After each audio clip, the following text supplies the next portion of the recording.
우리는 예수 그리스도의 탄생을 당연히 믿고 기억해야 합니다.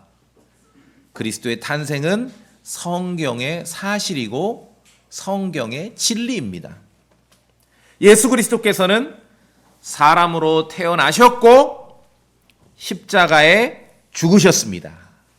그리고 부활하셨습니다. 자, 우리가 이 이야기를 하는 데 있어서 우리 이제 성경대로 믿는 크리스천들이 세상에 동의하지 않는 것은 특정한 날짜를 하나 정해놓고 그걸 누가 정했는지도 몰라요. 여러분 아세요? 그걸 정해놓고 그날 예수님이 태어났다. 그날 태어난 것으로 여겨야 된다라고 강요하는 그런 세속적이고 종교적 전통을 동의하지 않는 것이죠. 그리스도의 탄생을 동의하지 않는 게 아니에요. 아시겠습니까? 예. 그리스도의 탄생에 대해서 1월 1일 날 기억할 수도 있고 12월 25일에 기억할 수도 있고 그건 아무 문제가 없습니다. 세속적인 종교 전통은 하나님의 말씀이 없고 진리가 없는 세속적인 종교 전통의 특징이 뭔지 아십니까? 날짜를 규정하는 것을 좋아합니다. 이것을 뭘 보면 아시냐면은 이 가톨릭 성당에서 나온 달력이나 불교 그 절간에서 나온 달력을 보셨어요? 굉장히 달력이 복잡해요. 날짜가 많거든요. 뭔가 규정된 날짜가 많습니다. 그리스도께서 탄생하신 날, 이날이다. 그리스도께서 죽으신 날이 이날이다. 부활하신 날이 이날이다. 승천하신 날이 이날이다. 그렇게 연습이 되니까 사람들이 이제 간이 좀 커지니까 어디까지 가요? 재림하실 날이 요 날이다. 그렇게 하는 거예요. 이처럼 세속적이고 종교적으로 특정 날짜를 규정해서 사람들에게 강요하는 것은 그것이 성경 기록과 맞지 않다라고 우리가 인정하는 바예요. 그러나 성경을 통해 우리는 믿고 알고 기억하죠. 예수 그리스도의 탄생을 믿고 기억합니다. 그리스도의 죽음을 믿고 기억하는 것이에요. 그리스도의 부활을, 그리스도의 승천을, 당연히 그리스도께서 다시 오실 것을 믿고 기억하는 것이죠. 그 사건을 그리스도께서 어떻게 하실 것을 어떻게 하셨는지를 당연히 믿고 기억하는 거예요. 그날이 그것이 근데 그 일이 꼭 사람들이 규정한 그 날이어야만 한다. 이거는 동의 안 하는 거예요. 그건 아니다. 그건 아니다. 세속적이고 종교적인 그런 종교, 세속적이고 아주 전통적인 종교에는 날짜를 규정하는 것을 좋아한다는 것이죠. 자, 오늘 갈라디아서 4장 4절에 보니까 참으로 은혜로운 말씀이 기록되어 있습니다. 때가 충만히 찼을 때에 하나님께서 자신의 아들을 보내사 예수 그리스도께서는 때가 충만히 찼을 때 이 땅에 오셨습니다. 시간이 충분히 흘러서 이 땅에 오셨다는 거예요. 하나님께서 창조 이후로 아담 이후로 언제든지 자신의 아들을 이 땅에 보내실 수 있는 능력자이십니다.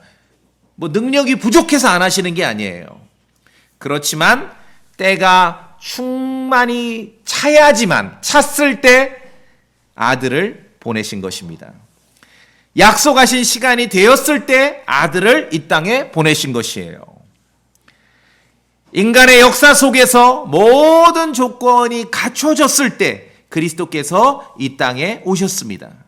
하나님 편에서 준비되지 않았거나 하나님 편에서 능력이 없어서 그렇게 안 하신 게 아니라 때가 충만히 찼을 때 하나님께서 자신의 아들을 보내셨습니다. 죄인들은 구원자를 만나 뵙기 위해서 수천 년을 기다려야 했던 것이죠. 수천 년을. 더 일찍 오실 수도 있지만 때가 충만히 차야 하는 거예요. 하나님의 모든 일에는 시간이 충분히 흘러야 이루어지는 것입니다.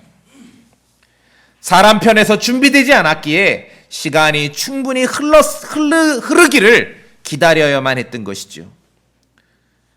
그때 그리스도의 탄생이 탄생이 이루어질 그때의 그러한 세상의 정세를 보면은 하나의 언어가 사용해야 되어야 했던 것이 하나의 언어. 막 바쁜데 지금 막 예수님 설교하는데 통역을 달고 다니고 이거 좀 곤란하잖아요. 그러니까 하나의 언어. 사도 바울도 하나의 언어의 세상에서 복음을 전하고 성경을 기록했습니다. 하나의 왕국이 통치돼야 돼요. 그래서 그리스도께서 이렇게 제자들과 오가고 뭐 갈릴리로 가고 유다로 가고 뭐 사마리아 가고 뿐만 아니라 직후에 이제 사도들이 또 사도 바울이 활동할 때 하나의 왕국의 통치가 있어야 됩니다. 그러니까 쉬운 말로 비자 없이 다닐 수 있어야 돼요. 만약에 그때 하나의 왕국이 아니라 지금처럼 막 이렇게 세세하게 왕국들이 나뉘어 있으면은 비자 내려고 날 다세. 그렇죠? 하나의 왕국의 통치가 있어야 돼요. 그리고 평화로운 시대에 자유롭게 여행할 수 있어야 돼요. 지금 복음을 전하고 그리스도께서도 아까 말씀드렸는지 자유롭게 막 갈릴리에서 유다로 예루살렘에서 갈릴리로 오가시는데 이게 평화로운 시대가 아니야. 그러려면 넘어갈 때마다 국경을 넘어야 돼. 국경 감시 뭐 서류를 써야 되고 보증서를 써야 되고 평화로운 시대에 자유롭게 여행할 수 있어야 돼. 그때가 이때예요. 그때가 바로 때가 충만히 찼을 때예요. 성경의 역사의 이유도 들 수 있지만 인간 편에서 세상, 세속 역사 편에서도 때가 충만히 찼을 때라고. 세계사에서 그때를 팍스 로마나라 그래서 로마 제국의 정말 평화를 누리던 그 시대였거든요. 뿐만 아니라 유대인들이 자유로운 상태에서 세상 여기저기 흩어져 살았어야 했습니다. 이 사람들이 그냥 예루살렘에만 똘똘 뭉쳐 있으면 안 돼요. 그때 여기저기 흩어져 살았어야지. 그리스도에 대한 소식이 전파됐을 때 사도행전 2장에 보세요. 오순절에 세계 그냥 여러 지역에서 유대인들이 모여서 그들이 듣고 베드로의 설교를 듣고 각자 나라로 가서 그리스도에 대해서 얘기한 거 아니겠습니까? 때가 충만히 찼을 때 하나님께서 자신의 아들을 이 땅에 보내셨습니다. 하나님의 약속을 믿는 사람들은 그리스도의 오심을 기다려야 했습니다. 메시아를 기다려야 돼요. 구원자를 만나 뵙기를 기다려야 돼요. 수백 년 가지고 모자르고 수천 년을 기다려야 했습니다. 왜? 때가 충만히 차야 하거든요. 사람들이 무슨 노력을 한다고 해서 하나님께서 정하신 때가 쉬이 바뀌지 않습니다. 그래서 제가 말씀드리잖아요.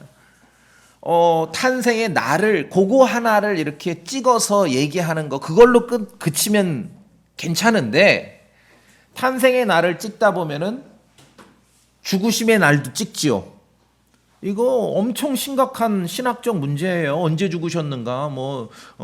토요일 날 죽으셨나? 금요일 날 또 죽으셨냐? 수요일 날 이거 박사 논문이에요. 신학교 가면. 근데 죽으신 날을 찍어야 돼요.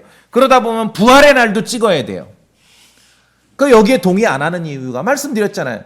그러다 보면 어디까지 찍어요? 재림의 날도 찍는 거예요. 그래서 그게 안 된다는 것이죠. 사람들이 어떤 노력을 한다고 해서 하나님께서 정하신 때가 쉬이 바뀌지 않습니다. 그리스도께서는 때가 충만히 찼을 때 성경의 예언의 어떤 약속의 성취가 이루어지고 세상의 그런 정세가 갖추어지고 때가 충만히 찼을 때 자신의 때에 우리 왜 영어 가스펠 부르잖아요. 자신의 때 in his time 그분의 때에 자신의 때에 이 땅에 오셨습니다. 또 그리스도께서는 때가 충만히 차고 자신의 때에 그분의 때에 또 다시 오실 것입니다. 인간들이 노력을 하고 이래야 오신다더라 저래야 오신다더라 다 헛된 수고입니다. 때가 충만히 차고 그분의 때에 자신의 때에 그리스도께서는 다시 오실 것입니다. 사람들이 애쓴다고 이런 하나님의 그러한 일정이 뒤바뀌진 않습니다. 자, 성경에 오늘 기록되어 있는 대로 때가 충만히 찼을 때 하나님께서 자신의 아들을 보내셨습니다. 하나님께서 자신의 아들을 보내셨다고 성경은 기록합니다. 이 말은 소위 내일 12월 20일 소위 크리스마스 그날 탄생하신 거죠. 사람들이 생각할 때 소위 크리스마스에 태어나신 그분이 하나님의 아들이시라는 거예요. 하나님의 아들. 하나님께서 자신의 아들을 보내셨다는 거. 하나님의 아들이 오신 거예요, 이 땅에. 그 말은 믿지 않는 사람들이 주장하듯이 그리스도께서 다른 사람들처럼 그날 마리아의 태중에 있다가 존재하기 시작한 게 아니에요. 그날 그분의 사람 몸, 인간 몸이 존재하기 시작했죠. 그러나 하나님의 아들께서는 소위 크리스마스 이전에도 존재하셨습니다. 하나님의 아들께서는 그 몸이 마리아의 몸을 통해서 이 땅에 존재하기 시작했을 뿐이지, 그분은 사람들이 탄생일이라고 하는 그 이전에도, 훨씬 이전에도, 몇 년 이전에도, 몇백 년 이전에도 하나님의 아들은 존재하신 것이에요. 요한복음 16장 봅시다.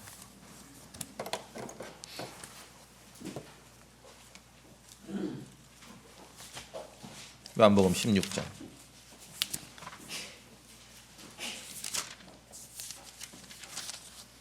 28절. 자, 예수님께서 이제 말씀하셨습니다. 요한복음 16장 28절 소리내 읽어보겠습니다. 소리내 읽어봅니다. 시작. 내가 아버지로부터 나와서 세상에 왔고 다시 세상을 떠나 아버지께로 가노라 하시니라. 그러니까 다른 인간들처럼 뭐 소위 크리스마스 날 인간으로서, 사람으로서, 물론 사람의 몸은 그때부터 존재했지만 그분의 자체가, 하나님의 아들께서 그날 존재하신 게 아니라 그 이전에도 존재하신 것이에요. 왜? 갈라디아서 4장에 하나님께서 자신의 아들을 보내셨다고 기록한 거와 마찬가지로 지금 요한복음 16장 28절에 그리스도께서 말씀하시죠. 내가 아버지로부터 나와서 세상에 왔고 다시 이제 아버지께로 간다. 그렇죠? 주님께는 이런 그 물리적인 세상과 영적인 세상에 구분이 없는 거예요. 구분이 없는 거예요. 또 봅시다. 요한복음 1장. 요한복음 1장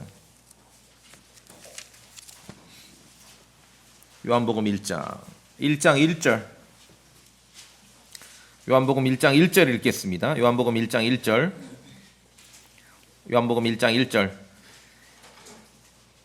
시작. 처음에 말씀이 계셨고 말씀이 하나님과 함께 계셨으며 말씀이 하나님이셨더라. 여러분 그대로 믿으시죠? 예. 처음에 말씀이 계셨고 말씀이 하나님과 함께 계셨으며 말씀이 하나님이셨더라. 자, 근데 보세요. 한 장 넘겨보세요. 14절에 요한복음 1장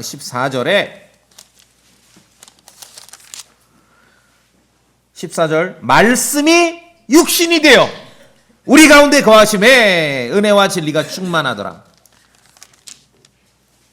처음에 계셨던 그 말씀, 하나님과 함께 계셨을 뿐만 아니라 하나님이셨던 그 말씀이 14절에 육신이 되어 우리 가운데 거하심에. 그럼 사람들이 많은 소위 크리스마스는 이 육신이 된 그 사건을 말하는 건데 그것도 요 날이 그 날이야 그렇게 말할 뿐이지요. 그런데 말씀은 존재하셨습니다. 왜? 하나님이시기 때문에. 하나님이시기 때문에. 이게 가장 중요한 거는 소위 이 크리스마스 사건을 말할 때 가장 중요한 것은 뭐 아기 예수 오케이 그것도 좋아요. 그러나 중요한 것은 하나님이 오셨다는 거예요. 하나님이 육신으로, 하나님께서 육신으로 나타나셨다는 거죠. 그때 그분이 존재한 게 아니라 그 이전에 영원부터 영원까지 존재하셨던 분께서 육신으로 오셨다는 것이에요. 때가 충만히 찼을 때 하나님께서 자신의 아들을 보내셨고 때가 충만히 찼을 때 그리스도께서 여자에게 나셨고 때가 충만히 찼을 때 그리스도께서 율법 아래 나오신 것입니다. 때가 충만히 찼을 때 여자에게서 태어나신 그분은 하나님의 아들. 자, 하나님의 아들. 잘 들으세요. 하나님의 아들이라는 말은요. 순서를 바꿔서 이해하면 더 정확합니다. 아들 하나님이라는 뜻이에요. 하나님의 아들은 아들 하나님이라는 거예요. 영어로 the son of God 그러면은 한국 사람들은 이 of라는 전치사를 중학교 때 배운 뭐뭐의 그걸로 하나님의 아들 그러면은 이걸 어떻게 하냐면은 이순신 장군의 아들. 그러면 뭐 또 이름이 있어야 되겠죠. 그런 식으로. 아니에요. 하나님의 아들은 아들 하나님이에요. 전문 용어로 그때 오분은 동격이라고 합니다. 아들일과 하나님이 동격인 거예요. 아들 하나님. 태어나신 그분은 사람이시고 동시에 하나님이십니다.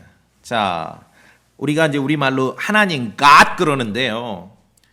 그냥 한 번 정도는 들어두세요. God이라는 하나님이라는 그 말은 단어는 그냥 단어로 말하는 거예요. 인간의 단어로. 이건 고유명사가 아니에요. 일반 명사예요. 무슨 말이냐면은 예를 들어 뭐 이순신 장군, 김재근 이건 고유명사예요. 특정인을 지적하지요. 근데 하나님 God은 고유명사가 아니에요. 일반 명사예요. 고유명사가 붙으면은 이렇게 이해하시면 돼요. 예를 들어 뭐 이순신 장군의 아들은 이순신 장군이다. 너무 이상하죠? 더 쉽게 설명드려요. 김재근 목사의 아들은 김재근이다.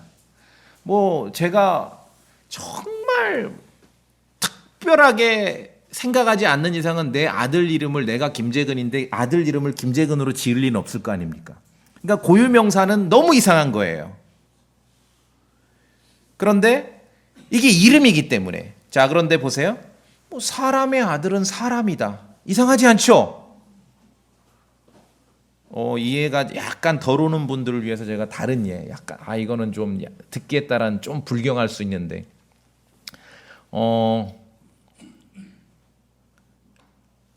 그 짐승의 새끼는 짐승이죠. 강아지 새끼는 강아지잖아요. 그러니까 사람의 아들은 사람이에요. 너무 당연해요. 성경에서 이제 오면은 여호와의 아들은 여호와다. 이건 너무 이상한 거예요. 그렇죠? 여호와는 고유명사이기 때문에, 이름이기 때문에, 그분의 조남이기 때문에 너무 이상합니다. 그러나 이제 이해되십니까? 하나님의 아들은 하나님이다. 이해되십니까? 예, 신의 아들은 신이다 그 뜻이에요. 사람의 아들은 사람이에요. 하나님의 아들은 하나님입니다. 하나님 God은 고유명사가 아니에요. 일반 명사예요. 하나님의 아들, the Son of God, 하나님의 아들이라는 표현은 우리에게 매우 중요한 정보를 주고 있는 것이에요. 그 아드님도 하나님이라는 사실이에요. 때가 충만히 찼을 때 하나님께서 자신의 아들을 보내셨다는 것은 그 오신 분은 아들 하나님이라는 거예요. 그러니까 아버지 하나님이 계시고 아들 하나님이 계신 것이죠.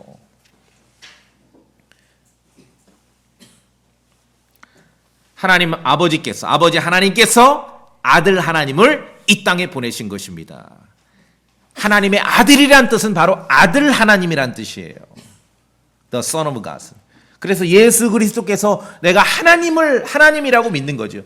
우리가 이제 침례식 할 때, 당신은 예수 그리스도께서 하나님의 아들이심을 믿습니까? 예수 그리스도께서 하나님인 줄 믿느냐? 이걸 묻는 것이죠. 그럼 내가 믿는다고 말하는 거죠. 자, 그래서 때가 충만히 찼을 때 하나님께서 자신의 아들을 보내셨다. 어떤 의미인지 아시겠죠? 예, 아버지 하나님께서 아들 하나님을 이 땅에 보내신 것이에요. 자, 마태복음 1장 23절. 오늘 유명한, 아마 대한민국 교회에서 오늘 내일 99%가 이 구절을 인용할 겁니다. 뭔지 펴보면 아십니다. 마태복음 1장 23절. 저랑 같이 읽어볼까요? 마태복음 1장 23절. 마태복음 1장 23절입니다. 보라부터 시작. 보라, 처녀가 아이를 베어 아들을 낳을 것이요 그들이 그의 이름을 임마누엘이라 하리라 하셨으니 이것을 번역하면 우리와 함께 계시는 하나님이라. 예. 요셉에게 이제 천사가 나타나서 말하는 거죠. 처녀가 아이를 베어 아들을 낳을 것이다. 구약의 이사야서 7장 14절을 인용한 거예요. 천사가 자기 정혼녀가 임신했다는 소식을 듣고 이제 요셉이 긴장한 거죠. 야, 내가 믿던 마리아가 부정을 저질렀구나. 그런데 천사가 나타나서 야 요셉 너 성경 믿지? 예, 믿어요. 이사야서 7장 14절 믿어? 예, 믿습니다. 거기 뭐라고 돼 있냐?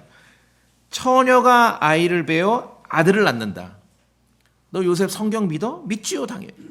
처녀가 아이를 베어 아들을 낳는다는 하나님 말씀 믿냐? 믿습니다. 이 말씀이 지금 너에게 이루어졌다. 너에게. 이사야서 7장 14절. 근데 이제 카톨릭 성경이나 이상한 성경들은요, 처녀가 아이를 베어 아들을 낳을 것이라 이 처녀라는 단어를 젊은 여인이라고 바꿨어요. 신성 모독이죠. 그리스도의 탄생을 조롱하는 겁니다. 천사가 나타나 이랬다고 보시오. 보라, 젊은 여자가 아이를 베어 아들을 낳을 것이오. 놀랄 일이 아니에요. 다 젊었을 때 아들 낳죠. 간혹 그런 특이한 얘기 가져오지 마시고 다 젊었을 때 아들을 낳아요. 자, 다시 마태복음 1장 23절 보시면은 처녀가 아이를 베어 아들을 낳을 것이요 그들이 그의 이름을 임마누엘, 이제 히브리어입니다. 이것을 번역하면 우리와 함께 계시는 하나님, 우리와 함께 계시는 하나님. 그분의 이름이 God, 하나님이야. 태어날 아기의 이름이 하나님이라고 지금 요셉에게 천사가 공지하는 거야. 하나님인데 어떤 하나님이냐면은 우리와 함께하는 하나님이다. 그래서 임마누엘, 엘이 하나님이거든요. 히브리 말로 하나님인데 우리와 사람들과 함께 하시는 하나님이다, 이 뜻이에요. 그래서 태어날 그 아들의 이름은 하나님입니다. 하나님이에요. 임마누엘. 오래전부터 약속된 그 사실이 요셉에게 이루어진 것이에요. 요셉은요, 대단한 믿음의 소유자입니다. 왜? 여러분, 성경의 이사야서 7장 14절을 믿었을 거 아니에요, 요셉이. 하나님 말씀으로. 보라, 처녀가 아이를 베어 아들을 낳을 것이다. 근데 그 말씀이, 그 기적 같은 그 말씀이 자신에게 지금 이루어지는 거예요. 그걸 받아들인 거예요. 그렇죠? 대단한 믿음의 소유자예요, 요셉은.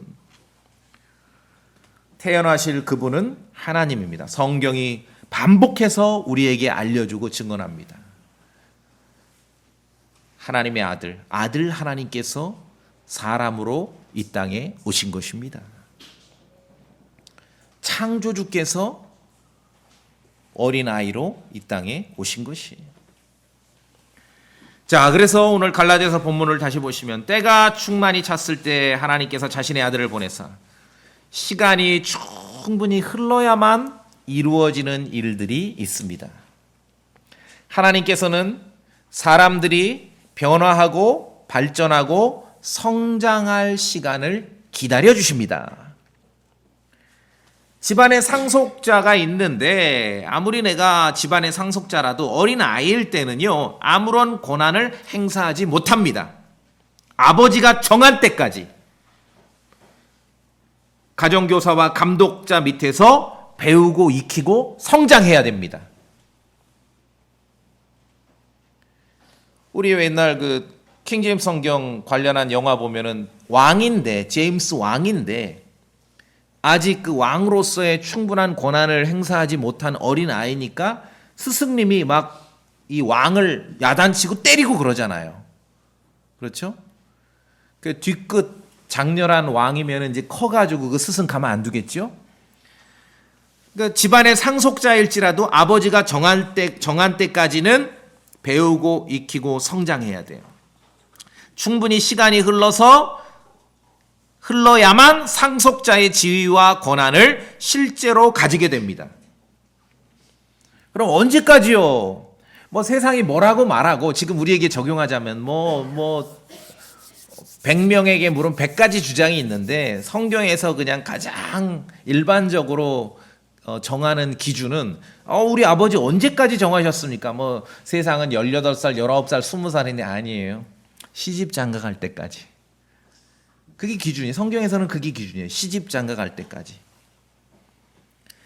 그래서 충분히 시간이 흘러서 사람들이 준비될 때까지 충분히 시간이 흐른 다음에야 그리스도께서 이 땅에 오셨습니다. 자, 우리의 모습을 다시 봅시다. 우리는 어떤 삶을 살고 있습니까? 인간 문명을 구성하는 기초 원리 속에 속박되어 삽니다. 벗어날 수가 없어요. 우리가 육체를 입고 이 땅에서 사는 동안에 벗어날 수가 없어요. 잘 분별력 있게 사는 게 중요하지, 모든 걸 무시한다 그러면 이제 이상한 소리 듣는 거. 이 사람들은 좀 신앙생활이 이상하다. 인간 문명을 구성하는 기초 원리 속에 속박되어 살아요. 속박되어 산다는 것은 3절에 노예 생활한다는 거예요. 선택의 여지가 없어. 그냥 오도 가도 못하고 딱 그 틀 속에 살아가는 거예요. 기초 원리 속에서, 세상을 구성하는 기초 원리 속에서 꼼짝달싹 못하고 노예처럼 살아가는 거예요. 인간사에서 우리를 노예처럼 다른 생각, 다른 선택을 전혀 하지 못하게 그렇게 따라갈 수밖에 없는 약하고 천한 초등 원리가 있다라고 성경은 가르치고 있는 것이에요. 초등 원리가 있다라고. 그것이 뭐 어린 아이일 아주 상속자로서의 자격과 지위를 누리기 전까지는 그런 틀이 필요하기도 하죠. 그런데 전혀 우리의 선택의 기회를 주지 않고 노예처럼 사람들을 이렇게 꼭 붙들어 매는 초등 원리 중에는 성경이 가르치는 그것 중에 가장 대표적인 게 뭐냐면요, 나를 지키고 달을 지키고 때와 해를 지키는 거예요. 이건 초등 원리예요. 무슨 말이냐면 쉬운 말로 인생은 달력의 지배를 받고 삽니다. 그렇죠? 근데 성경에서는 달력이 없는 거 아세요? 사람들이 정한 달력의 지배를 받고 살아요. 내일 12월 25일, 오늘 12월 24일 무슨 날이에요? 크리스마스 이브. 또 플러스 우리 집 큰놈 생일. 달력의 지배를 받고 살아요. 그렇잖아요? 가만히 생각해 보세요. 그런데 성경이 가르치는 것은 그게 우리를 노예 삼는 가장 약하고 천한 초등 원리 중에 하나라는 거예요. 여기 갈라디아서 4장 봅시다.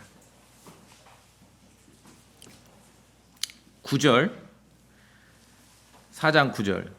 이제 즉 너희가 하나님을 안 뒤에 혹은 오히려 하나님께서 너희를 아신 뒤에 어찌 너희가 다시 약하고 천한 초등 원리로 돌아가 다시 그것들에 속박되려 하느냐? 왜 다시 노예 생활을 하려고 하느냐?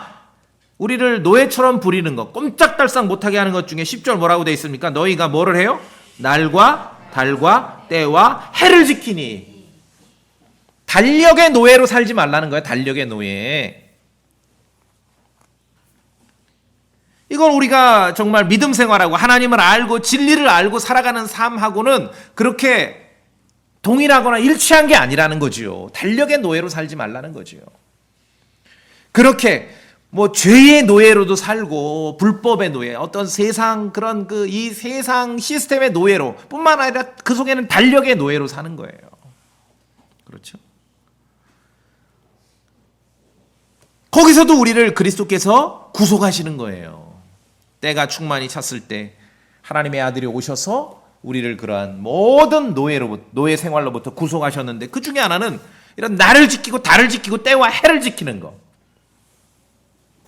그러니까 진리가 없는 종교이고 진리가 없는 사람들일수록 달력이 복잡해요. 지켜야 될 날이 많아요. 이런 것도 우리 교회 아무것도 안 해요? 아니 하자 그러면 해요 저도. 근데 제 기준은 여기서 출발하는 거예요. 성경을 내가 알고 진리를 받았기 때문에.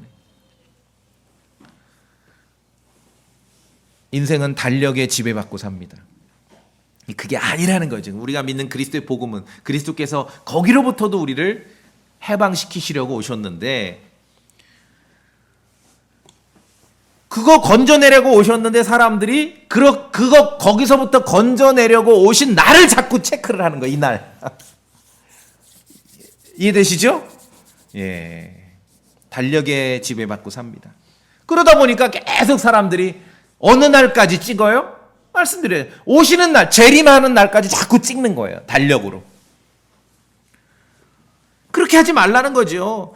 야, 너희가 다시 약하고 천한 초등 원리들로 돌아가 다시 그것들에 속박되려 하느냐? 너희가 날과 달과 때와 해를 지키니. 예를 들어 뭐 우리 교회 안 하는 거 뭐 교회 뭐 몇 주년 창립 기념 했어요. 그것도 다 초반에 했어요. 왜냐하면 제가 갈라디아서를 읽을 때 아직 짧을 때 했는데 하지요. 좀 이제 뭐 화려하게 할 수 있죠. 그런데 제 입장에서는 하나님 말씀에서 이런 것들을 설교자 입장에서는 덜어내는 쪽으로 이렇게 보여주는 것도 중요하겠다. 그렇죠? 그런 노예 생활하던 인생들을 구속하고 건져내시려고 하나님의 아들 하나님께서 오셨는데 사람들은 그 노예 생활에 건져내려 오신 그분의 오는 날을 그 틀 속에서 자꾸 집어넣는 거예요. 자꾸. 그 심정이죠. 갈라디아서 4장 이 본문 말씀은. 그래서 그리스도 안에 있는 성도들은 세상을 지배하고 우리를 노예로 부리던 세상의 초보 원리에서 벗어나야 됩니다. 벗어나야 돼요. 어떤 특정 교단, 교파는 신앙생활을 달력에 지배받죠. 와, 당신은 몇 월 며칠에 뭐 예수님을 만났고 뭐 그렇죠. 그리스도의 안에 있는 성도들은 이런 초보 원리에서 자꾸 어떤 진리를 우리가 알고 신앙생활을 하는 데 있어서 날과 달과 때와 해를 지키는 그러한 초보 원리에서 벗어나야 됩니다. 우리는 더 이상 어떤 날을 지키고 안 지키는 것으로 평가받을 수 없습니다. 평가받지 않습니다. 뭐 개인의 선택이고 그냥 동의해서 할 수 있는 거죠. 예. 그런데 갈라디아서 4장 지금 9절에 보았듯이 신앙에 퇴보가 있으면 자꾸 그런 원리로 돌아가요. 초보 원리들로 돌아가게 되는 거예요. 그래서 말씀드렸듯이 그리스도의 탄생을 당연히 우리가 알고 믿고 기억하고 선포해야 되지만 자꾸 특정 날을 찍어가지고 하는 거는 이거는 동의할 수 없다는 거죠. 그날도 포함될 수는 있지만 성경을 믿는다면 예수 그리스도의 탄생이 중요한 것입니다. 그분이 하나님의 아들입니다. 그분의 이름은 God이라고 불렸습니다. 근데 우리와 함께 with us, 우리와 함께하는 God, 하나님이십니다. 그분의 이름이. 그리스도의 탄생이 중요하지 탄생했다고 추정되는 어떤 특정 날을 찍는 게 중요한 게 아니에요. 갈보리 십자가에서의 예수 그리스도의 죽음이 중요한 것이지 죽으신 거로 미루어 짐작되는 어떤 특정 요일이나 날이 중요한 게 아니에요. 그리스도의 부활이 중요한 거지 1년에 한 번 춘분 이후 첫 번째 보름달이 뜬 그 다음에 오는 일요일로 예수님이 부활하셨다라고 정하는 그런 세속적이고 아주 이교도적이고 진리 없는 종교와 같은 그런 특정 날을 찍는 게 중요한 게 아니에요. 그리스도의 다시 오심이 중요한 거지 언제쯤 뭐년 뭐월 뭐시 자꾸 이 달력으로 이건 성경에서 지금 약하고 천한 초등 원리라고 가르치고 있지 않습니까? 거기에다가 이렇게 점을 찍는 게 중요한 게 아니에요. 우리가 예수 그리스도의 다시 오심을 믿고 사는 것이죠. 그래서 우리가 정말 진리를 읽고 믿는다면 아주 정신을 차려야 됩니다. 정신을 차려야 해요. 성경이 지적하는 문제의 그 원리를 이해를 하고 세상이 가는 방향을 알 수 있어야 됩니다. 부활하시고 승천하시기 직전에 예수님께서 이제 제자들을 만났어요. 지금 부활하시고 승천하시기 직전, 말하자면 이제 지금 뭐 천사나 구름이 딱 지금 대기하고 있거든, 주차장에 모시고 올라가려고. 근데 그분 앞에서 제자들이 했던 질문이 뭡니까? 주님, 이스라엘 왕국이 회복되는 시간이 지금 특정하고 싶은 거예요. 이 사람들은 달력에다가 이스라엘 왕국이 회복되는 그 시간을 날을 좀 찍고 싶은 거예요. 기억 안 나서요? 사도행전 1장 봅시다. 사도행전 1장.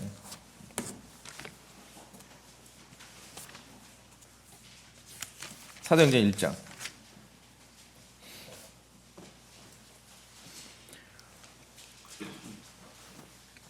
지금 부활하시고 이제 승천하시기 직전입니다. 승천하시기 직전이에요. 그렇죠? 이제 하늘로 올라가시기 직전이에요. 막 천사들이 대기하고 있습니다.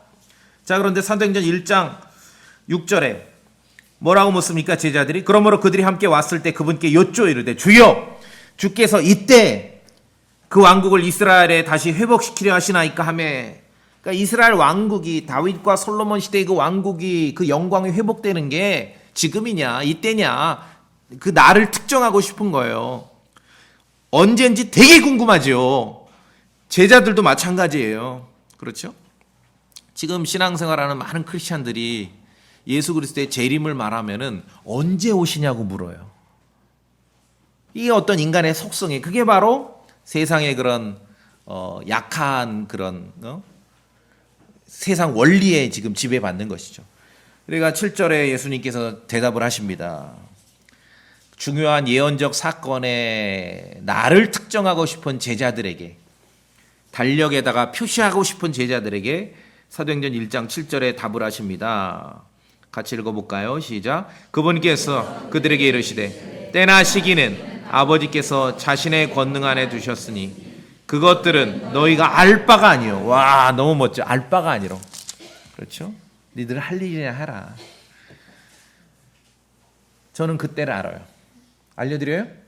그리스도께서 언제 오실 때? 언제 오실지? 때가 충만히 흐르면 오실 것입니다. In His time, 그분의 때에 오실 것이에요. 그분의 때. 시간이 충분히 흐르고 그리스도께서 오셔서 인간 문명의 기초 원리 속에 노예처럼 살던 우리를 구속하시고 심지어 우리를 아들로 삼아 주셨습니다.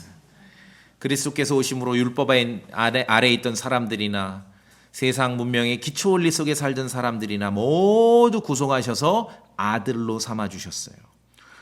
본문으로 갈라디아서 4장 7절에 다시 보시면 그러므로 네가 더 이상 종이 아니요. 우리가 이전에는 정말 꼼짝달싹 못하는 종처럼 노예처럼 살았는데 더 이상 종이 아니요 아들이니, 아들이면 그리스도를 통한 하나님의 상속자니라. 아들 하나님께서 사람으로 오셔서 그분의 죽음과 부활을 믿는 사람들을 이제는 하나님의 아이들로, 하나님의 아들들로 삼아 주시는 것입니다. 본래 다른 집 자식인데 마귀 자식이지요.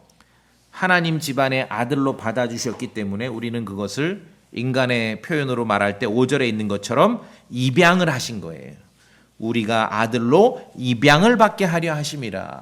원래 우리 이 집 자식 아니었잖아요. 근데 우리를 입양하신 거예요. 예수 그리스도의 보배로운 피로 말미암아 우리가 아들로 입양을 받게 하심이라. 그러니까 이 나라에는요, 그런 우리 대한민국은 문화적으로 입양이나 어떤 뭐라 그랬죠? 입양 맞죠? 입양하는 이런 것이 오픈돼서 말하고 이게 굉장히 좀 좋은 일이구나라는 것을 서로 이렇게 인정하기 시작한 게 얼마 안 됐죠.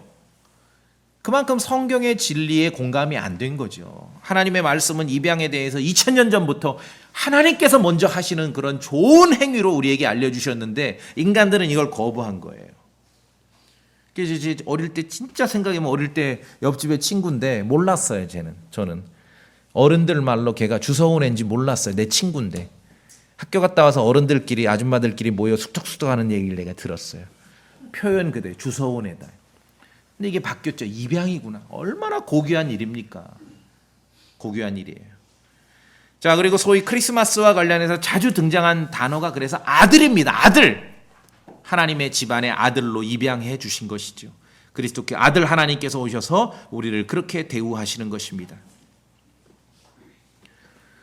성경에 예정은 있습니다. 사람들이 오해를 해요. 예정이 없는 걸. 예정이 있습니다. 자, 그러나 천당 갈 사람, 지옥 갈 사람이 예정된 게 아니라 예수 그리스도를 통해서 남의 집 자식이 하나님의 집안의 아들들로 입양될 것이 예정된 거예요. 그것이 예정된 거예요. 에베소 1장 5절 봅시다. 우리 빨리 봅시다. 에베소 1장 5절. 그리스도께서 때가 충만했을 때 오셔서 이런 일들을 다 하신 거예요. 1장 5절에. 1장 5절만 읽읍시다. 같이. 에베소서 1장 5절 소리내서. 시작. 자신의 선하시고 기뻐하시는 뜻에 따라 우리를 예정하사 예수 그리스도를 통해 자신의 아이들로 입양하심으로써 성경은 정말 2000년 전부터 입양이 좋은 거라고 얘기했는데 이쪽은 굉장히 부정한 거로 우리가 알고 있었죠. 얼마 안 됐죠. 이것이 굉장히 긍정적이라는 거. 그러니까 성경을 가지고 있던 저쪽 문명권에서는 입양이 굉장히 선한 행위로 여겨왔잖아요. 성경을 믿었기 때문에. 아들 하나님께서 이 땅에 오셔서 이전에는 노예처럼 살던 자들을 이제 그분을 믿는 사람, 노예처럼 살던 자들이 이제 그분을 믿는 사람들을 하나님의 아들로 입양해 주신 것이에요. 우리가 하나님 아버지 부르고 서로 형제 자매 하는 게 이 집안이 같아진 거예요. 육신의 가족이 있지만 영적인 가족이 있죠. 영적으로 같은 가족에 실제로 같은 피가 흐릅니다. 예수 그리스도의 피가 흐르는 것이에요. 그리스도께서 오심으로 때가 충만히 찼을 때 아들 하나님께서 이 땅에 오심으로 이 모든 일을 행하신 것입니다. 이 모든 일을 그렇게 예정하셔서 그 일을 이루신 것입니다. 이제 또 때가 충만히 차면 그분께서는 자신의 때에 이 땅에 다시 오실 것입니다. 때가 충만히 차면 확실하죠. 언제 오셔요? 저는 확실하게 안다. 내가 그 인간적인 달력에는 찍을 수 없지만 정확하게 안다. 언제 오십니까? 때가 충만히 차면은 오십니다. 그때는 더 이상 베들레헴 어린 양처럼 오시지 않습니다. 유다 지파의 사자로 오시고 하늘의 군대를 이끌고 오십니다. 하나님의 일은 때가 충만히 찼을 때 실현되는 것이에요. 그래서 믿음이 필요하고 기다림이 필요합니다. 이제 세상에 오신 때가 충만히 찼을 때 이 땅에 오신 하나님의 아들 예수 그리스도께서 이 땅에 있는 모든 죄인들, 사람들의 마음속에도 오셔야 되는 거예요. 그래야 그들이 구원받는 거지요. 오직 믿음으로 가능합니다. 너희가 다 그리스도 예수님을 믿는 믿음에 의해 하나님의 아이들이 되었나니 믿음으로 이 땅에 오셨던 그 그리스도를 그분의 태어나심과 죽으심과 부활을 믿음으로 마음속으로 받아들이고 그분이 마음속으로 죄인들의 마음속으로 들어오게 되면은 그 사람은 구원을 받게 되는 것이죠. 아들 하나님께서 우리 마음속에 계실 때 여러분 하나님을 부를 때 어떻게 부르십니까? 아바 아버지라고 부르는 거예요. 다 같은 집안이에요. 같은 집안. 같은 영적으로 가족이라고요. 좀 가족들에게 잘 좀 하세요. 아시겠어요? 예, 잘 좀 하시라고요. 가족들에게 잘 하시라고요. 육신의 가족들에게도 잘하고 영적인 가족들에게도 잘하시라고요. 어떤 사람들은 뭐 영적인 가족들에게는 함부로 하는 사람들이 있어요. 그러면 안 돼요. 때가 충만히 찼을 때 그리스도께서 이 땅에 오셨습니다. 그리고 이제 우리가 믿는 바는 또 때가 충만히 차게 되면 그리스도께서 다시 오실 것입니다. 여러분 그거 믿으시죠? 예, 잠깐 기도하시겠습니다.